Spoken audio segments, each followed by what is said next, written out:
Hey, it's Greg, and we're back for another real estate update this week. And we're going to talk about the factors behind what's causing the real estate listing shortage.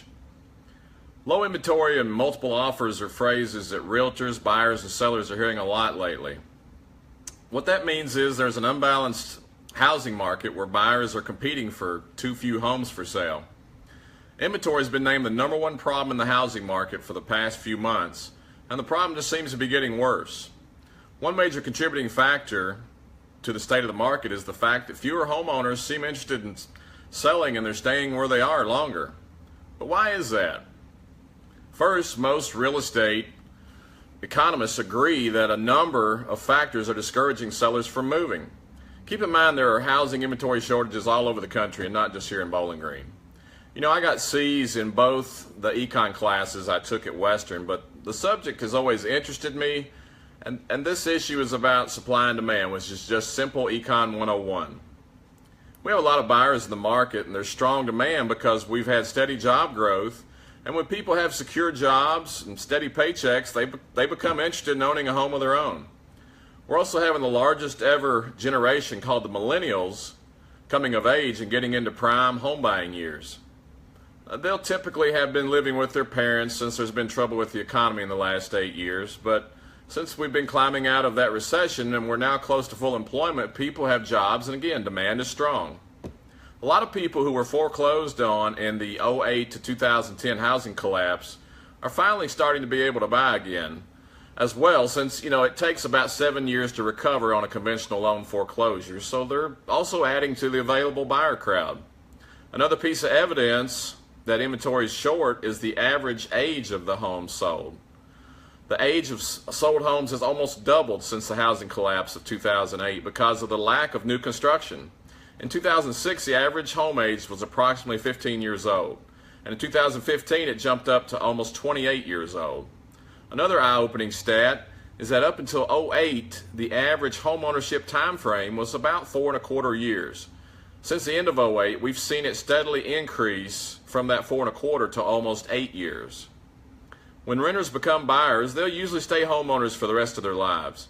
Another thing to think about is when sellers sell their homes, they also become buyers as well, so you have demand coming from two big groups.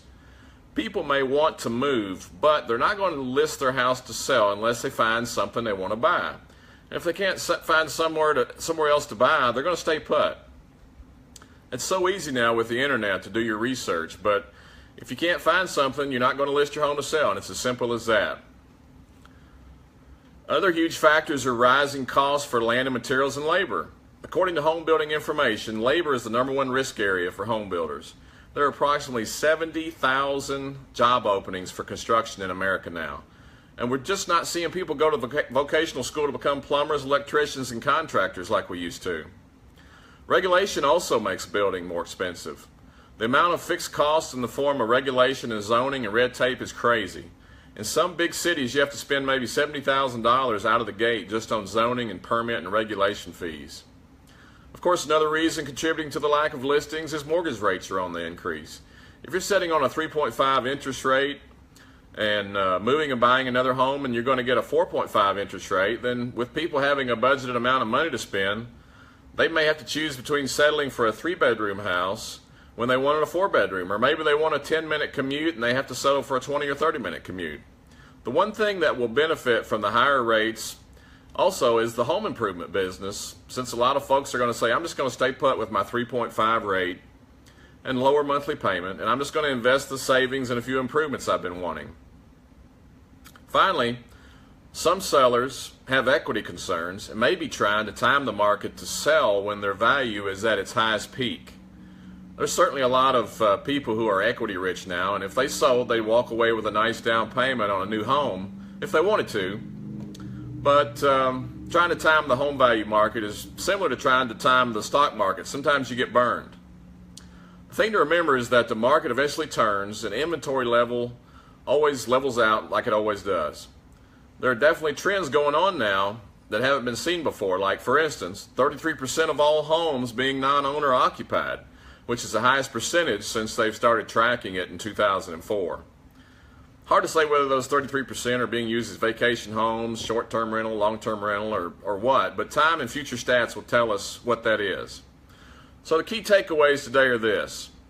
Number one, most sellers are also hoping to buy, so they're facing the same market constraints as buyers. Number two, housing supply has not kept up with demand because building has become increasingly expensive. And number three, mortgage rates and equity concerns could be encouraging homeowners to stay put and renovate. Seller's market, buyer's market, just know that people move and buy and sell in good markets and bad markets, and the old saying that everyone has to live somewhere is as true now as it's ever been. Thanks for listening to our real estate update, and we hope you got a little bit of value out of it. We also hope you had a great 4th of July, and we'll see you next week. Have a great weekend.